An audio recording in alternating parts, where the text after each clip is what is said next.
For those of you who are new and you are watching this either as a recording or coming on live, my name is Shamala Tan, and I am a spiritual teacher first and foremost.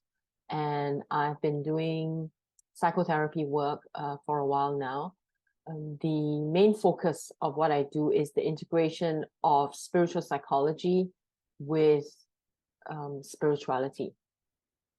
Because having been on the spiritual path for so long, over 2 decades, I have, there's been ups and downs, and I've made hundreds of mistakes along the path, and I can see, where the mistakes are, where people have gone wrong. So my goal really is to make my classes as public as possible, and hence on YouTube. The other reason is, you might know this already, in the current wave of how things are going, there are so many apps out there created, AI created, kind of spirituality and religion, which I feel is complete nonsense, because how can you grow spiritually from an AI, right? I mean, how can you learn wisdom? How can you learn any of the things that we learn through AI? You definitely cannot, grow spiritually that way. And it seems to be the direction that world leaders are taking, and pushing people into the AI arena, and that includes the religion, spirituality. They want everything to be taught by AI, and almost like trying to eliminate the human element in all that we interact. So, a lot of my reasons for really going public with my classes, I used to do them, via Zoom with my classes. They're all paid classes, but I feel an urge inside me. There must be a push to do something more public. And for that reason, I'm trying to grow my YouTube. If you know anyone interested in spirituality and you want to share my content, please ask them to subscribe to my channel, because the more views we get, the more we can reach out to people. I feel, as a spiritual person, our greatest enemy, and I hope I don't get censored here on YouTube, our greatest enemy right now is, I'm not against AI, first and foremost. I feel it is very useful, but there are certain boundaries that we need to establish. And when it comes to psychology and when it comes to spirituality, it cannot be AI run. There's no way, right? I mean, AI is just a curator of knowledge, curator of information. It doesn't have the wisdom, and it cannot possibly help you to grow spiritually or address issues and all of that. And so I am very inspired to fight this in a way, not as in going to war, but fight this by providing information, letting people know that there is, a real concrete information from human beings versus AI, right? To grow spiritually and to work on the psychology. All right. So that's where I'm coming from in terms of why I'm so passionate. I have so many people asking me, why are you going, why are you doing on YouTube? Why don't you just, do carry on via Zoom? It took me a while to come to this decision, and I'm glad I'm doing it, because the way things are going, even physical books are going to be eliminated, because when things are digital, when books are digital, the content of the books can be changed. They can be edited, and even history can be edited. And we certainly do not want that. All right. So, I mean, this has happened in human history, right? Time and time again. If we think about it, like burning of books and blah, blah, blah, right? In different era or epochs of time in human history. And this has been happening, thousands and thousands of years. And the last thing we want is for history to be edited, our children are going to, they're going to learn history differently. They're not going to have the same context. And even, I'm Gen X. Those of you Gen X, you may be aware also that, there is content out there, history, that we are not getting the full picture, right? They have been edited. So my, so my fight, in inverted commas, really is to get information out there, to teach, to be on this platform, to reach out to as many people as possible. Yeah, so that's my aim, okay? So back to today's topic, part 2 of inner child shadow work. Now, if we observe the world, right? Most people in the world are majority, all right? A large majority of the world's population are run by a child consciousness, or at best, teenage consciousness. Most of us have not matured beyond the teenage consciousness. Most of us are still, due to lack of education, lack of proper guidance, we're still operating from teenage consciousness, especially when it comes to emotional growth, emotional development. Just look at how we are interacting with each other in romantic relationships. It shows us how teenage we are, right? When we, when you get into a fight with your partner in a romantic relationship, most of the time, the emotional energies or the emotional state gets the better of us. And we all, just say things like, oh, we're just being emotional. And that's why I did this or did that. But the reality is, if we're going to look at the psychology of it, is that the reality is we were just operating from a teenage, we were not adults, in the fights, in the arguments, we feel angsty, right? When we fight, we attack, and we either attack or we ignore, and we give the silent treatment. All these are teenage behavior, right? I mean, if we want to be really honest with ourselves, we are really, especially in relationships, operating out from teenage consciousness. So most people have not grown up from that. And there is a need for growing up, especially during this time in human history, right? We really need to grow up. We really need to wake up and do the right thing. I read recently a stat somewhere that 1/3 of the world's population are now suffering from mental illness. 1/3. All right. And we cannot pretend to think that people we know, right? People with status, people with high rank, people who are CEOs, CFOs of companies, or people who are well known or popular on social media, we cannot pretend that they are psychologically well. Many are not. All right. Even people who are running countries, right? World leaders, they are not psychologically well. That's the unfortunate state. And the thing is, it's like the blind leading the blind, right? I mean, if you can't see any better, how would you know? How would you know, right?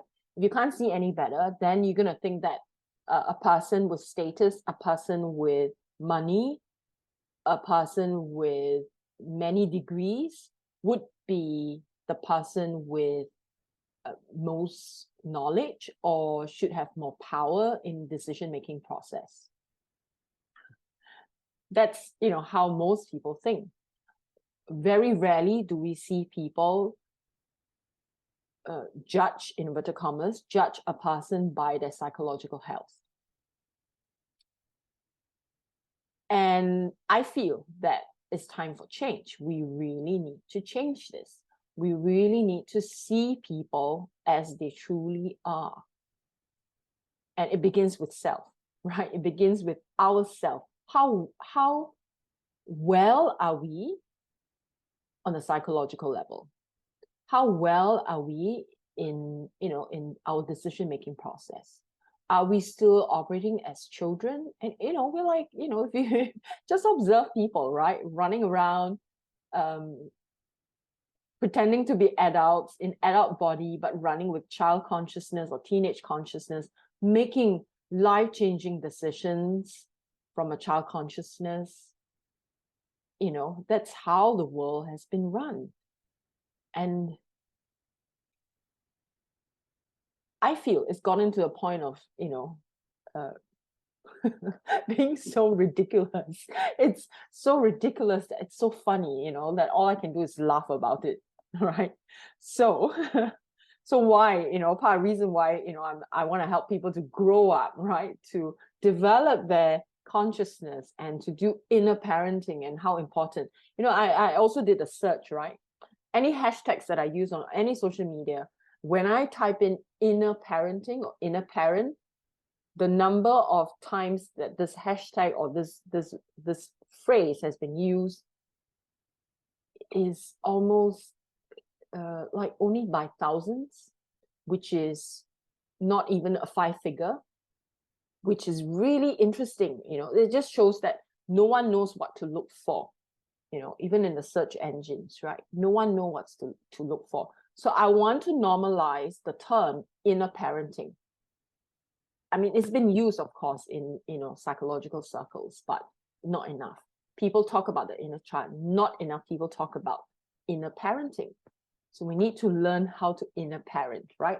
So when we can inner parent, then we can go out there and truly show up in the world and do what is needed and coming from, and we thrive, right, in a healthy way. Now, the unfortunate thing about being healthy psychologically and emotionally is you have to put up with unhealthy people around you. That's the unfortunate thing. All right. And that's why sometimes, time alone is important, right? To retreat back into your space, because you do have to put up with most of the world's population who are still operating, in an unhealthy way, right? So that's how it is. And it's a test of your inner parenting skills, test of your strengths as well, right? So it's a win-win, right? Even though it can be challenging, it is still win-win, okay? So those of you who attended my previous part 1, we covered a lot about, I talked about the importance of inner parent, inner child, and all of that. Now, what I would like to, if you have not watched it and you just happen to jump into this particular recording, I would highly encourage you to watch part 1, or else part 2 is not going to make much sense to you. Okay. Now, I'd like to talk about the different aspects of the inner parent. So I've talked about the firm and loving inner parent, right, in part 1. The firm and loving inner parent is the ideal inner parent that we should all be striving for.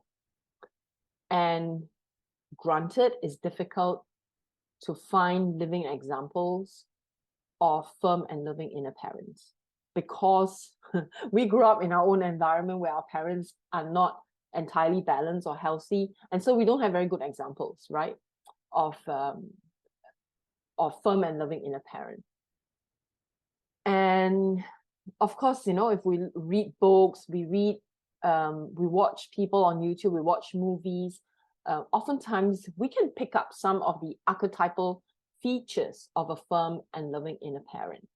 So a firm and loving inner parent is really a good balance between unconditionally loving and yet being very firm and pulling the brakes and disciplining the child or our own inner child in a way that is safe, that is healthy, right? So it is a constant balancing act, because we need to know, when are we disciplining self? When are we staying on track? When should we be, a little bit relaxed about it? When, right? So it is almost like learning to ride a bike when you're doing inner parenting, because you need to find that fine line so that you don't cross over one over the other. Okay. And so a firm and loving inner parent would do basically three things: nurturing, protect, and boundary setting. Okay, three important things. Nurturing. So this is where we nurture self, right? We nurture self when we say, okay, I need time for self-care. We nurture self.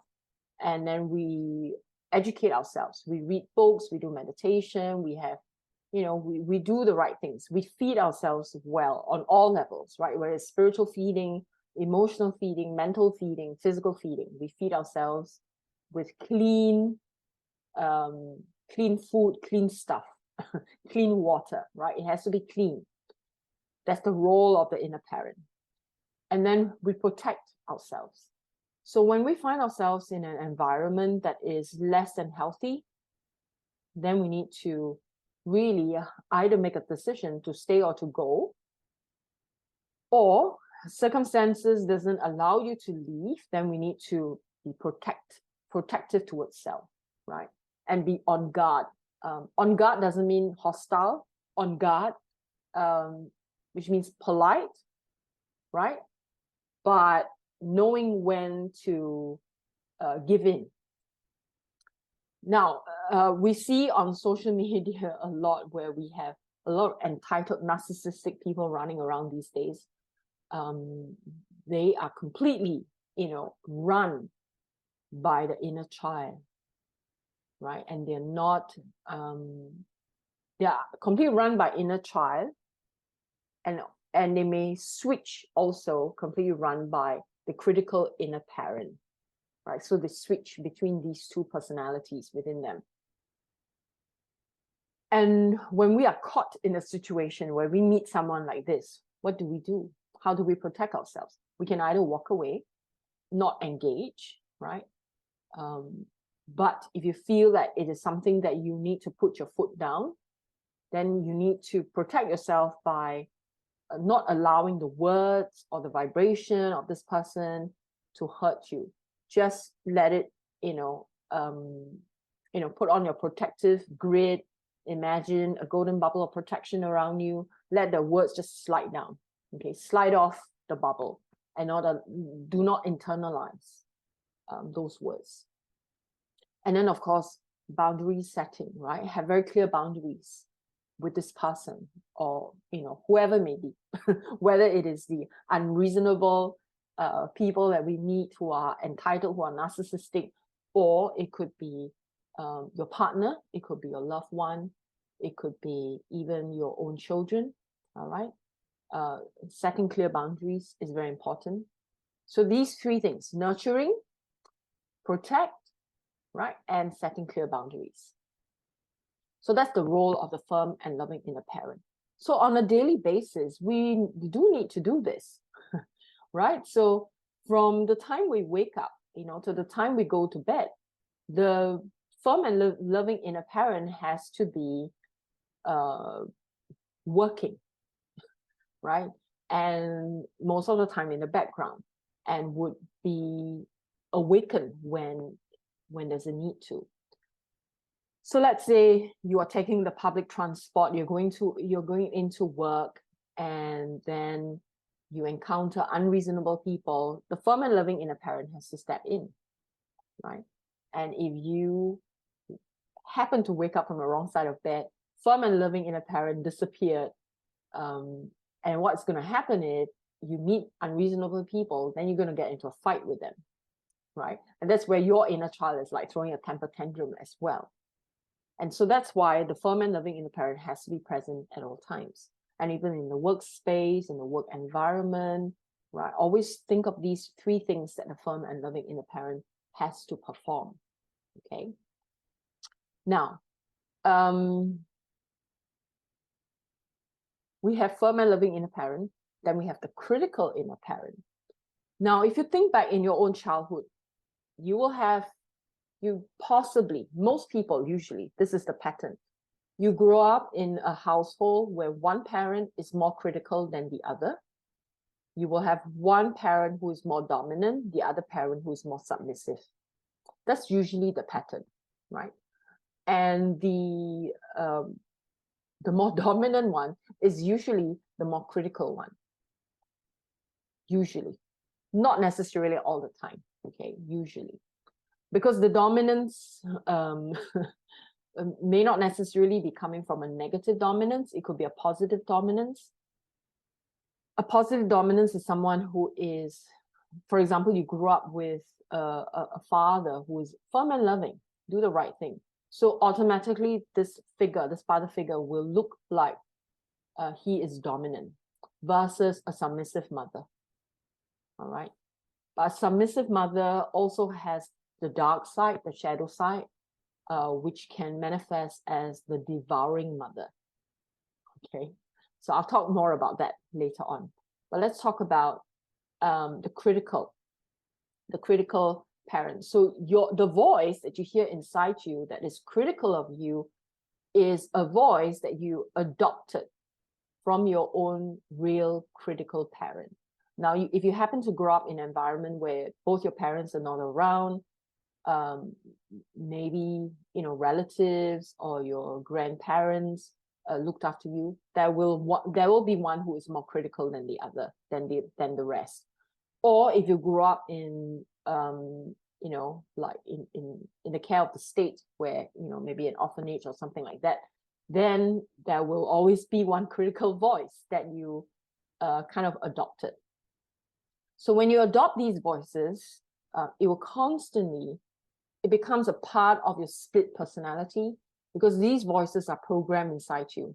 And so that critical inner parent voice is going to come up time and time again to tell you how you're not good enough, how you are not doing enough, basically telling you that you are not enough. The critical voice is not a reasonable voice. The critical voice is just very toxic. It's a toxic voice that wears you down, that tires you out, that makes you feel small. All right. Now, I want you to think right now of a situation in your life as a grown-up, as an adult, where you entered into a situation, whether in a workspace or in a family situation or even in a social space, where you felt like a child in the environment, where you felt like you were small in the environment, then there's a high chance that you interacted with someone who triggered the critical inner parent voice, right? So if you find that you are in the pattern where whenever you are in a space of someone who is strong, someone who is, and this person may not necessarily be critical. This person is just strong. This person is firm. It can trigger something inside you. And it can make you feel scared. It can make you feel small. You feel small and you feel like a child. And you lose your confidence. And this person may not even have to say anything. This person just needs to have a certain stature in life, right? And we see how people behave in public, right? When they meet someone of power, let's say, I don't know, like king and queen, or some heads of state, or some CEO or some celebrity or something or other, right? You see how people behave towards them. They project the parent image onto them, right? And in that projection, the voice inside them, the critical voice inside them says that you are not equal to these people. You are less than. You are not enough. You do not match up. So then people automatically position themselves as less than, and they look up in adoration towards these people of power, because it has triggered the critical inner parent. And this can happen even in religious organizations, right? I've seen and I know people, religious heads or religious people who are seen as leaders, but when I look at them, I know that something is wrong with them psychologically, and yet people are giving their power away, like, oh, you know, adoringly taking in everything that this person is saying as if it is gold, as if it is wisdom, when it may not necessarily be. Okay, so it's so important that we do not position ourselves as less than, no matter who this person is. They can say there's some reincarnation of some guru. Who cares? You are still an equal, right? In stature, but your consciousness may not be. And this is something you need to work on, right? Your consciousness may not be equal. So it tells you whenever you're around people and you feel less than, it tells you that you need to do something about it, because it means that your consciousness needs development. Your consciousness needs growing up. This means that the firm and loving inner parent has to play a more active role in your life and in your consciousness. Okay. And other ways in which the critical inner parent comes up is, you know, like besides telling you not enough, it can stop you from doing what you want to do.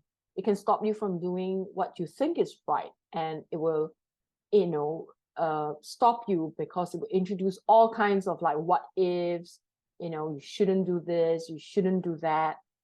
And, you know, and all of that. And let me give you an example. Some of you may know this.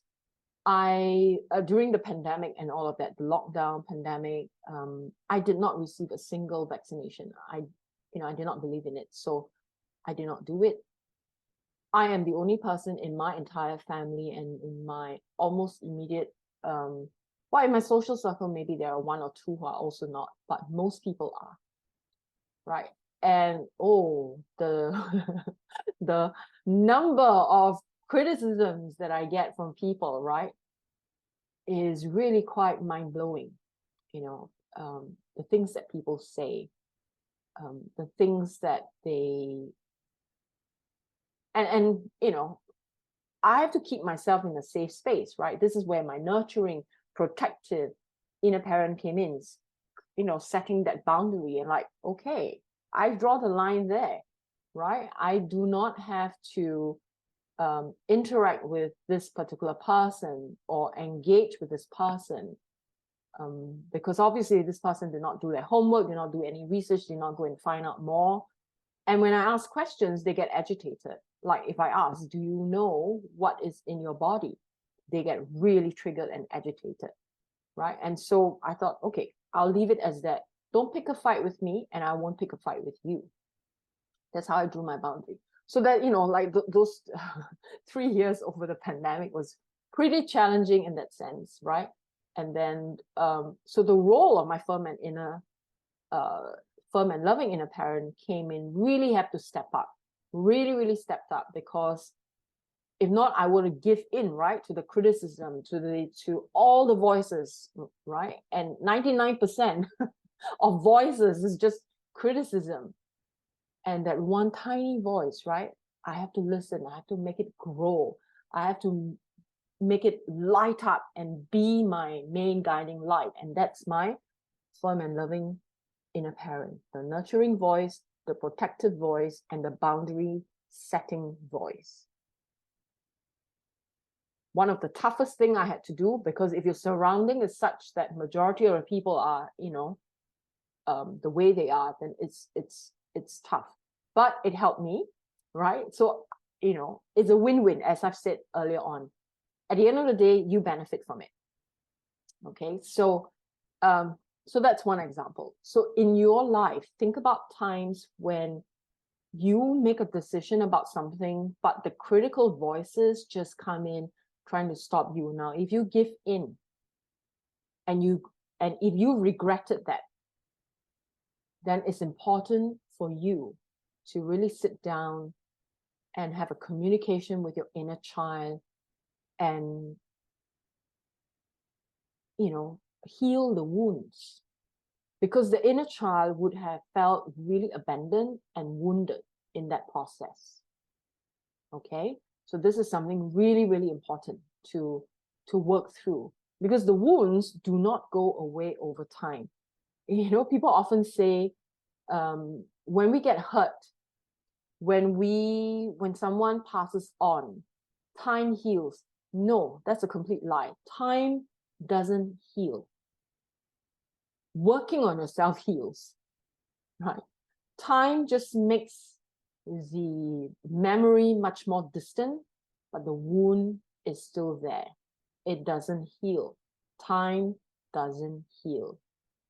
Okay, if there's one takeaway from this live stream that you can take away with you, remember this: time doesn't heal. Don't believe the bullshit. Time makes the memory fades, but the wound is still there. And that's why, you know, oftentimes I have clients coming to me and they say, oh, you know, this happened so long ago. I thought I healed. But why is it that when I'm talking with you, I am so emotional? And, you know, they go into this whole, they cry, and the whole body just, you know, can't wait to release the emotions because they have not healed. 20 years have passed, but no healing done. The time makes you forget. It makes you forget the memory, but the body doesn't forget. The body is still holding on to the wounds. So do not believe it when people tell you time heals. It doesn't. Okay, it makes you forget, but the wound is still there, and it will come up again when the opportunity arises. Okay, so think back in your own life when you have made a decision, or anything else that, you know, for that matter, that has happened in your life, where you instead of doing or allowing the inner parent to do what is right for you, you override it because other people, the critical voices, your own critical inner parent has come in to sabotage you, and you listen to that voice. Okay. Now, there's another aspect of the inner parent, and that's called the missing inner parent, or the wishy-washy, or the submissive inner parent. And this is an example that you have seen in your own household as well. One of your parents, or, you know, people who were caretakers, they, you know, there'll be someone there, right, who is submissive. And that submissive parent taught you that the best thing to do is to avoid, is to keep quiet when you're not supposed to keep quiet. Of course, you know, the right time to speak up, right time to keep quiet is very important, that we recognize that.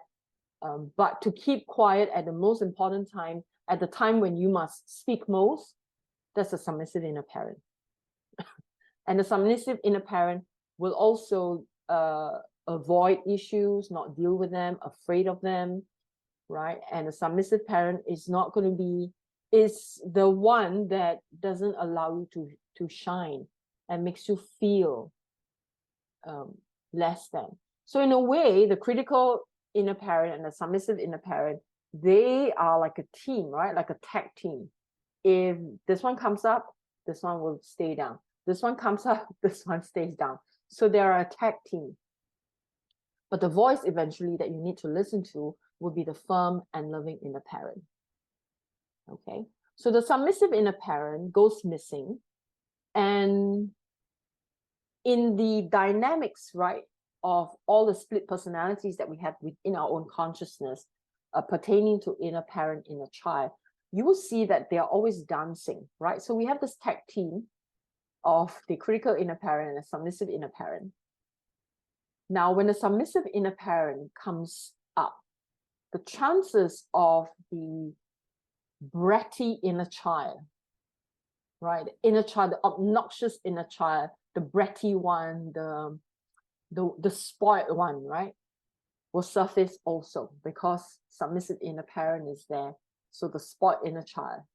So the spoiled inner child comes up usually when we do whatever we want, despite, I know, no matter what is happening, and we don't care about other people. We're selfish. We don't give a damn about, you know, other people's needs. We only care about ourselves. This is the narcissistic self. the narcissistic self or the narcissistic personality is equal to the spoiled, bratty inner child. They're completely acting out from the inner child consciousness, right? So you will see that in yourself, right? So if you go into complete self-indulgence, you feel awful, and then you decide that, okay, I'm just going to gorge down on junk food. Who is that eating the junk food? The one eating the junk food is the bratty one, it's the spoiled one, just doing whatever it likes, right? And no clear boundaries. Submissive inner parent is not there to establish boundaries. The submissive parent is actually afraid of this bratty child. And we all have these within us, right? So we have the bratty inner child playing up, doing what it's like, what it likes, scolding people and doing, horrible things. And being a public nuisance as well, right? And so how do you then tame this bratty one? Again, it's always the firm and loving inner parent that has to come up and establish boundaries. And of course, this bratty inner child is not going to immediately just conform, right? It's just going to, do what it likes. So for example, in your life, a part of you, you need to exercise.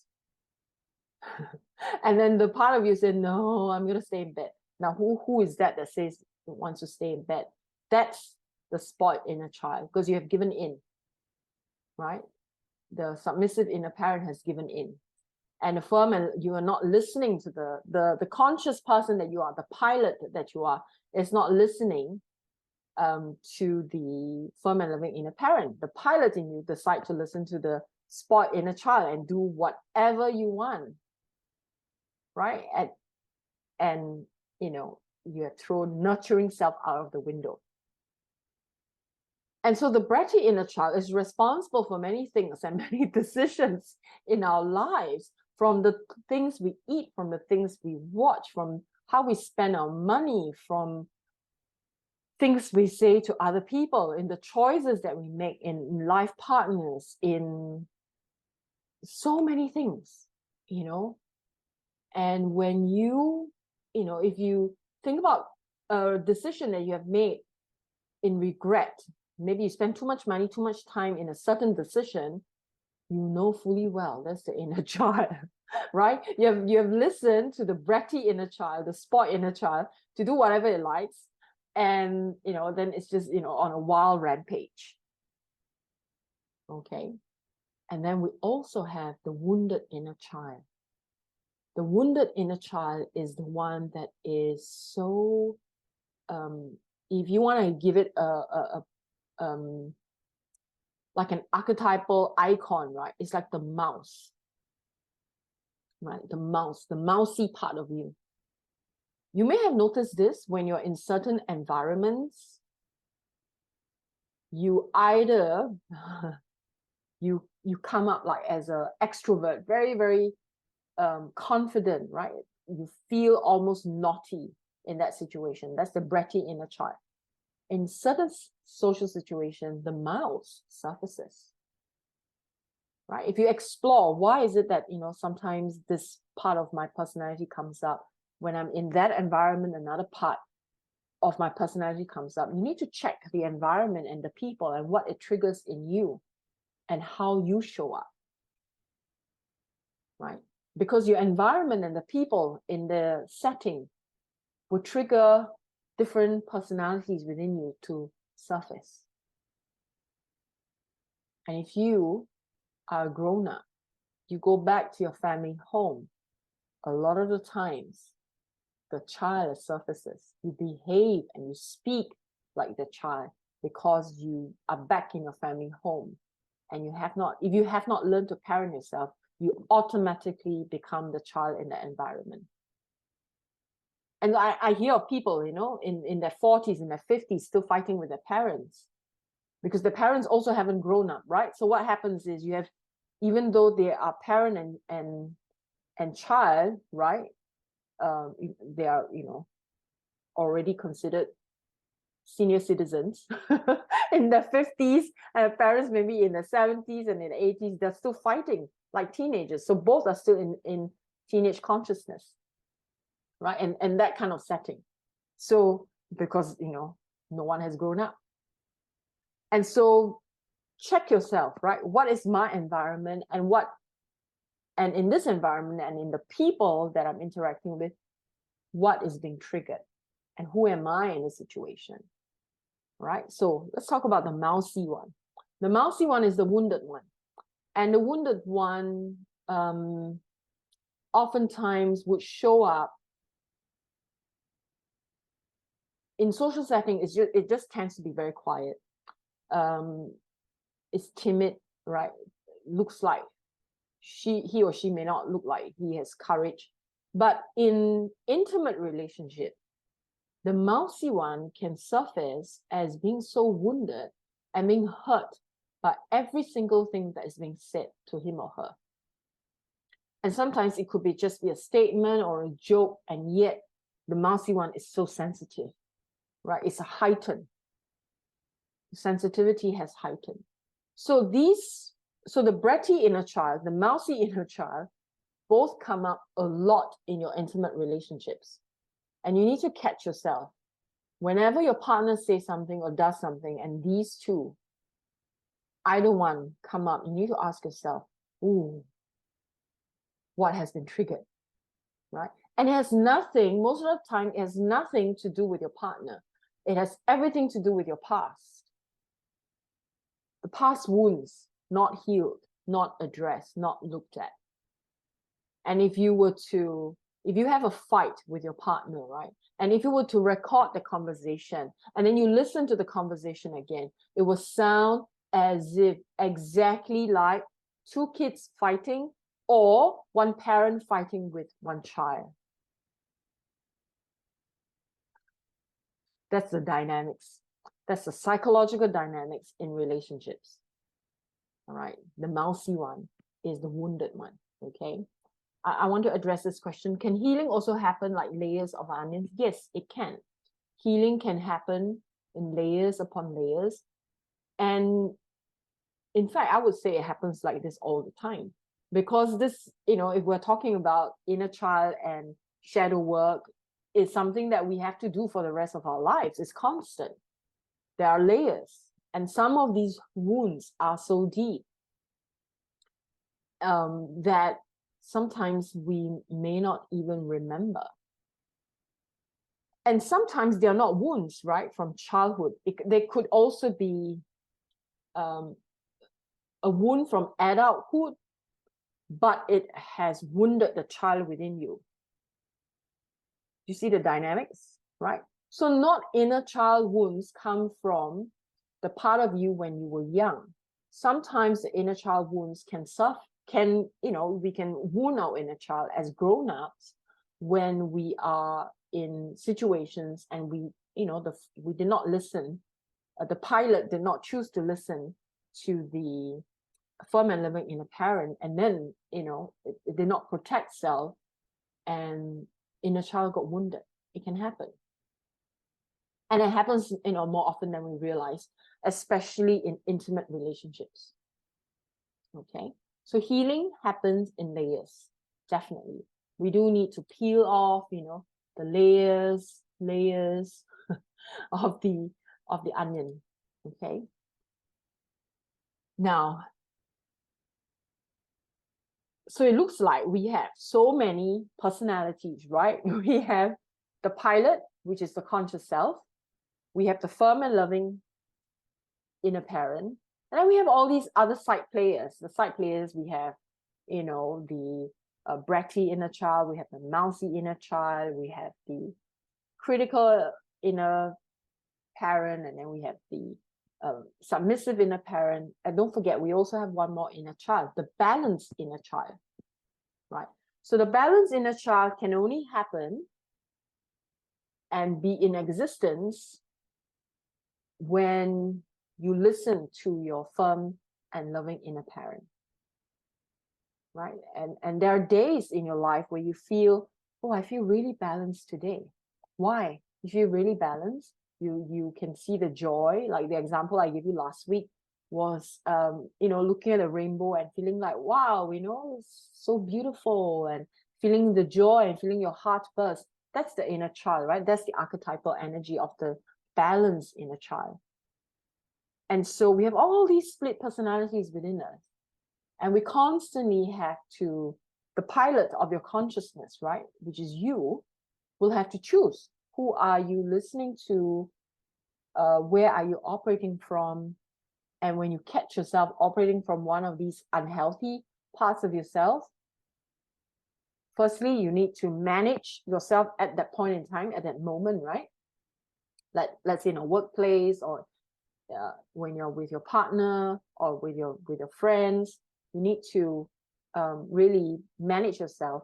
And then after that, do the process, right? Like I suggested, there are two parts to personal growth and development. Managing yourself at that point in time, and then doing your inner processing after that in your private time. Okay?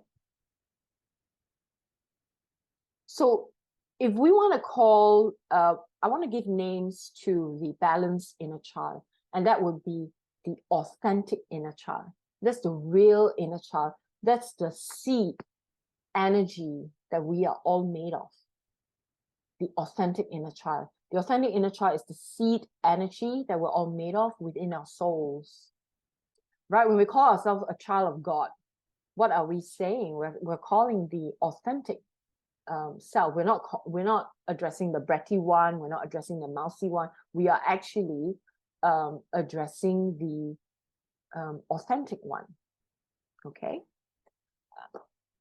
What about adults who are afraid to make decisions? Is that coming from inner child?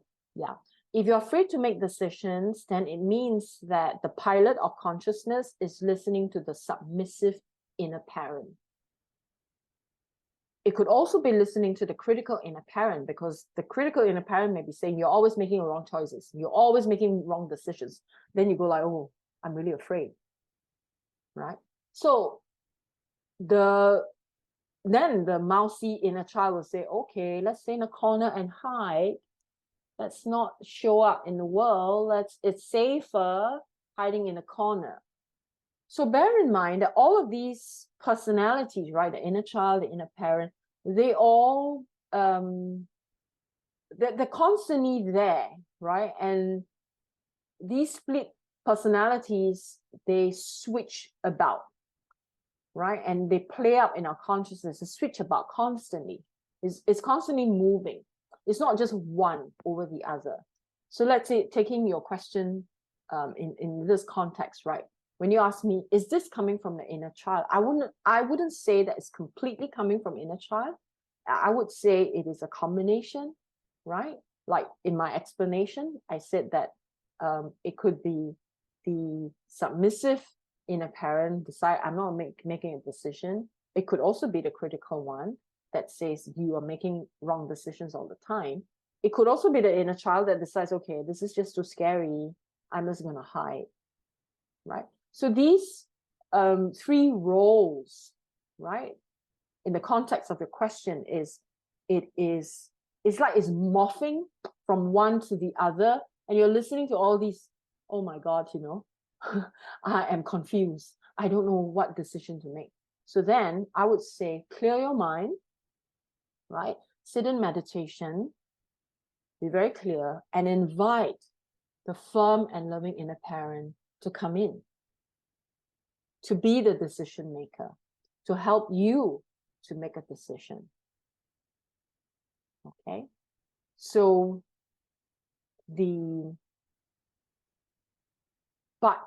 having said that, right, do the meditation. Having said that, if this is an issue that you face, then you need to process this. Like, ask yourself, when I was growing up, who was the decision maker in my family? What makes me afraid? Let's say the decision maker in the family is the mother, and the father usually doesn't make any decision, because the father is the peacemaker and trying to appease the situation and doesn't want to be involved, doesn't want to make things difficult, as they say, right? And then allows the mother to make all the decision. And as a child, you watch this and you go like, okay, if I make a decision, then I become like my mother. I don't want to become like my mother because my mother is dominant, my mother is critical. So I don't want to be that. But if I am like my father, if I prefer to be like my father, who is submissive and decide not to make a decision, being a peacemaker, okay, maybe that's safer. So now I'm going to follow that example. And if you follow that example, you also don't feel good about yourself because you feel like you're not showing up. You feel like, oh, that's not very good for me either. Right? And so all of these things, right, the input that we take in plays a big part in how we are as grown-ups in our decision-making process, in the kind of partners we choose. And it becomes tough, right? It becomes tough. So sometimes people ask me, the more awakened you are, isn't it more difficult? I say, yes, it is. Because it just means that you have to do more. You have to take more responsibility and you have to put up with unhealthy people. That's the part I dislike most personally, right? That's the part I dislike most. So oftentimes I have this very clear boundary, like, I'm going to stay away. I don't want to be involved in this. I don't want to join them for social gatherings or whatever. It's just too unhealthy for me. I can do this maybe once or twice a year, but not more, right? So that's, the inner conversation that I have. But by and large, you have more responsibility. So for example, if you are in a relationship with someone and you are taking responsibility, you are doing your healing, you're doing the psychological work, you're seeing a therapist, you're working with someone, you want to get healthy, but your partner is not. It does not necessarily mean that you're not a good match. It just means that you have to work harder. Unless, of course, your partner is, narcissistic, psychotic, then, of course, leave. Like what I did. So, then you have to leave, right? But if not, if, they're reasonable, they just have stuff that is unhealed, then you have more responsibility. You have more responsibility to do the right thing, to make sure that, now, bear in mind, you're not there to be their parent. You parent yourself. And then you have to do the right thing by the relationship. They have to learn how to take care of themselves. But if you are in a space where you are operating from firm and loving, you can parent your inner child well, no matter how your partner is operating and no matter how they're behaving, you are not allowing yourself to go to the level of a teenager or a child in your fights. You are being reasonable, right? Unless, of course, your partner is abdicated all responsibility and behaves like a child completely in every situation, then there is a problem, right? And this means that you are no longer a couple. You're a parent and child. And a lot of work is needed, right? So your partner then needs to seek help. Okay. Any questions from that example I just gave? Okay, I'm going to answer this one. Since these roles are constantly switching, it sounds like we need a great deal of self-awareness to even catch these voices. Yeah. How to strengthen the pilot and make her the main lead. The pilot is basically you, right? You with the awareness. And of course, we cannot have constant self-awareness 24 hours a day, right? It's not possible. We do slip up. And when you do slip up, it is fine, right? It is fine. If you do slip up, you just say, oh, the pilot, right? That's used. Uh-oh, I just slipped up. I just said something I shouldn't have said. Then the firm and loving inner parent, you allow the firm and loving inner parent to come in to advise you, like, what should I do? Should I apologize? Should I, make up for it? And usually the firm and loving inner parent will give you the right advice, right? So you make up for it. And then, then you get on with it. Forgiveness of self, apologize, move on. and then you learn from there. It takes practice, of course, right? The self-awareness, it takes practice. Now, the thing also is, part of the reason why I'm so passionate about teaching this is because self-awareness is really the key to so many things as we enter this new phase of human consciousness, right? I mean, I'm sure you know by now, there's some weird things happening on this planet, right? What is happening, right? People talk about mass ascension. Not really. How can a bunch of kids ascend? No way. The energy is supportive of mass ascension. That's the potential. But people are not doing the work that is required for mass ascension. So we have to start from self-awareness first. So self-awareness is really the key. From self-awareness, then we can really talk about ascension. Ascension, not yet, okay? So that's why the self-awareness is actually the basic key.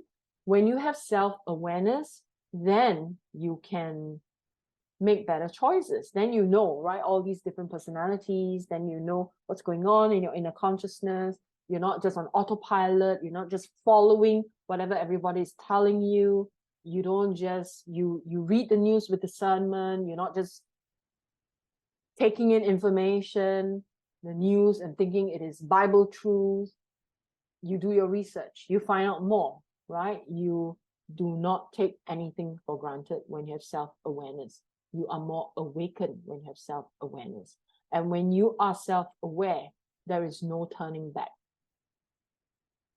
You cannot say, I'm going to stuff it all back in a box. No, this life is not very fun because I'm seeing everything for what it is, and it's not very pretty. And that's why most people prefer to be asleep. They prefer not to be self-aware because it's much more comfortable. There is less work to be done. You just live a zombie life, just eat, sleep, socialize, do fun things, go work, whatever. Don't need to think too much. But that numbs your consciousness. Your consciousness becomes numb, and you cannot grow spiritually, despite what many spiritual people are saying. Many spiritual people are walking around numb, but they think they're growing spiritually. That's another off tangent, right? Another part of the consciousness that has split off and telling them they are growing spiritually when they have not done any psychological work. Their consciousness is coming from teenage consciousness. They're still behaving like teenagers. They have not grown up. But they think they're growing spiritually because a part of their split personality, right? Another archetypal energy has come up to tell them, making things more grand than it really is. Like, oh, they've grown spiritually. They are this, they're that. They are so in tune with spirit or whatever. The grandiosity, the spiritual ego, do not underestimate the spiritual ego. It can make you believe in things that are so delusional. It's poison. And spiritual communities are being poisoned. And that, for me, is extremely, extremely sad. When I see the poison spreading in spiritual communities, even in mainstream religion. Yes, staying in the Matrix. Exactly. If you have not watched Matrix, go watch it, right? Especially the first one. The first one is the best one by far, right? It's staying in the Matrix. So spiritual people staying in the Matrix, thinking they're growing spiritually, the make-believe reality, right? And the world we're heading towards now, they want to make this Matrix so, like they want you to create your avatars on social media. They want you to create the cartoon version of yourself. They want you to do all these things because they want you to be so identified with this identity that you lose who you really are. When people lose who they are much easier to control. So self-awareness helps you to grow, but it's not so fun. Because when you see reality as it is, is not as fun. You know, you see the ugly side of human nature, you see the greed, you see exactly why they're doing. So, you know, if you watch the news, when they highlight this thing happening in news, you know there's something else happening in the background. This is a distraction. Right now in the States, Trump arrested, right? There's something else happening. Something else is happening that nobody's watching. The mass is just watching this. Anywhere in the world, when you have a news about something, they're highlighting, like in Singapore context, right? They highlight the opposition party, something else is happening. You need to watch for that. You need to dig for the news. Do your research and find out what are they trying to distract me? There's a lot happening out there. So if you follow me on my social media, especially my Instagram and my business Facebook, in the stories, because they disappear after 24 hours, but that has not stopped them from barring me, banning me, because I've been sharing so much about all these things in my stories. Whatever they don't want you to see, I will post it. Because people need to know, people need to wake up. The self-awareness is key. All right. I'm going to address some questions about inner child. But if you have more questions about what I just said, maybe I can do a live Q&A about all of that. What I said, you know, like the matrix, the all of that. I would like to do one. I feel that it is an important one that people learn to question, learn to have self-awareness as well. Okay. I received this question. Is it possible for someone to heal the inner child without doing shadow work? No, because shadow work is a big, doing inner child healing, inner child wounds is really digging into shadow work. They go hand in hand. Okay, so we can't run away from it. Now, I also want to clarify that when we talk about shadow work, we are talking about the meaning of shadow is really the parts of self that we are not aware or we cannot see. That's why it's in the shadow, it's in the darkness, because we cannot see. And when we throw light or we take it out from the shadow, it's in the light, it's no longer in the shadow. That's what shadow work means. Shadow work is really going into parts that are unseen, unknown, right? Shadow work is not like looking for dark entities in the body. That's not the focus, right? It's the psychological work that is the focus. Okay, now next question. How can I overcome resistance or fear that comes up when I try to connect with my inner child? This is a very interesting question, isn't it? Because they are, you know, a part of the personality or the split personalities is coming up in different ways. How can I overcome resistance or fear that comes up when I try to connect with my inner child? So chances are the submissive inner parent is at play here. The fearful submissive inner parent, right, is saying, no, it's too scary. And there's so much damage and so much wounds to look at. I'm not ready. The reality is, when can we ever be ready? We cannot be ready, right? We can only, when you have awareness that this is the thing that you need to do, then do it. That's when you're ready. Okay, so to address the resistance, I would say you try it with meditation first. First, start the meditation with firm and loving inner parent, and then allow the firm and loving inner parent to invite the inner child. I'm not sure whether you have done the visualization with me when you ask this question, how can I overcome resistance or fear that comes up? So I would say one of the best ways perhaps is to do a session where I take you through the process, where when there's someone supervising you, it's far easier to go through the process. So it's something you might want to consider. I mean, if you find that the resistance or the fear is just too big and you find it very difficult to connect with your inner child, then you need supervision. Okay. So this question here on YouTube, what would be the best way to do shadow work in your opinion? The best way to do shadow work is with someone under supervision. The reason is because you can't see what you can't see. You will know what you don't know, right? So let's say if you're working with me in shadow work, usually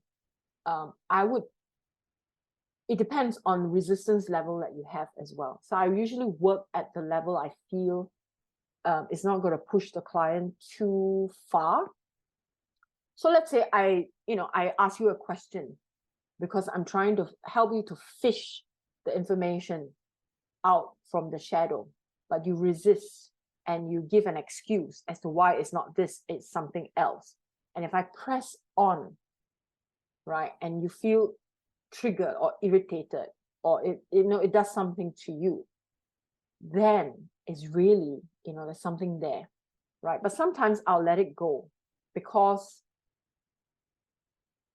I have to sense whether we are really pushing a very, very wounded part that you may not be ready for. Then I have to try another method to address this, right? So the way I work with my clients is I work with different methods, and I do not just work with one method and make the client adapt. I have to adapt to the client when we do shadow work. So the best way, in my opinion, is to work under supervision, because in shadow work, it is very difficult, especially at the start, because you won't know what you don't know. And you don't know what's in the shadow unless someone else can see it. And usually someone else outside of you can see it. And, I feel in shadow work, if you can at least get a good head start, then the person you work with can supervise you and give you a wealth of or homework that you can do. Then those things you can work on your own after that, with the homework. And then when you come back to the supervisor, you go through what you have processed. And then the supervisor, right, will direct you in the right direction again and do more work. So the digging part and all that, right, you need to be on your own. But when you need feedback and all that, you actually do need someone. It's very difficult, right?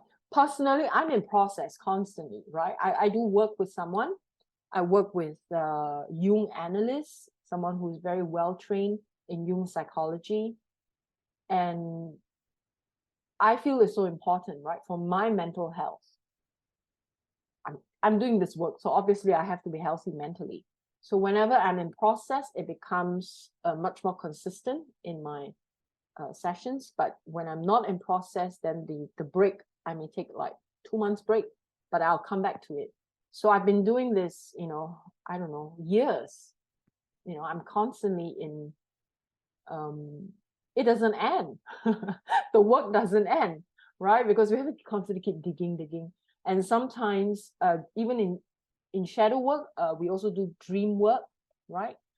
And the first live stream I did was a dream interpretation. So dream work is a very, very important part of shadow work as well. And sometimes the dreams just get more and more complex. The more work you do, the dreams just get so complex, and it's very hard for you to self-interpret. And this is where, in shadow work, you have to work with someone who's able to, see from the outside and then can guide you in the process. Okay. I hope that helps. All right. I'm going to answer one more question that I received. How can I differentiate between my intuition and the protective parent aspect of my inner parenting? This is a very good question. How can I differentiate between my intuition and the protective parent aspect of my inner parenting? My first answer to you is, does it matter where it's coming from if the advice given is good advice? Right? I mean, it could be your intuition, it could be a protective, doesn't matter. If it's help, if the message or whatever you got is protecting you, for good reason, then use it. It doesn't matter where it's coming from. But it's a good question in the sense that a lot of people are so mixed up in what is intuition. I did 1 minute reels on my Instagram, basically because there's so much misunderstanding about intuition and listening to higher self, right? So one of the things that I addressed was, if you receive a message, a lot of people say, oh, I received a message from my higher self. My higher self tells me to do this, do that, do this, do that. I said, wow, your higher self is so detailed. And usually higher self is not that detailed. Okay, it's a prompting. In the reel, I question, how do you know it's your higher self and not your psychotic self? How do you know it's a higher self and not your critical inner parent? How do you know it's a higher self or not another aspect of the inner child? How do you know it's a higher self and not your shadow self? Just because you receive a message doesn't necessarily mean it comes from your higher self. And people take it too far when they say, oh, my higher self tells you, you should do this, this, this.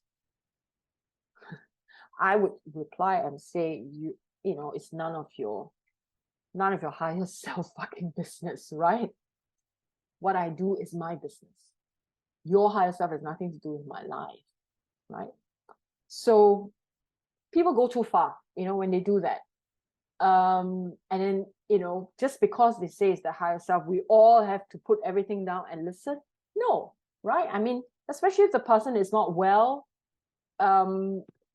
you know, psychologically, why would I listen to that?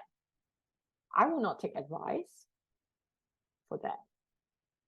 But this is a very good question, right? Because people are so confused about intuition, about these voices, and people want to explore and become psychics or channels without doing the psychological work. Big, big red flag. Okay? If you don't do psychological work, you cannot channel properly. You cannot. There's no way. There's no way you can channel good advice. No way. Okay? So I hope that has answered the question. Any more questions from people on YouTube?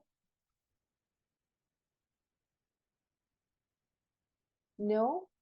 Okay. Well, we've run over time. I really enjoyed this.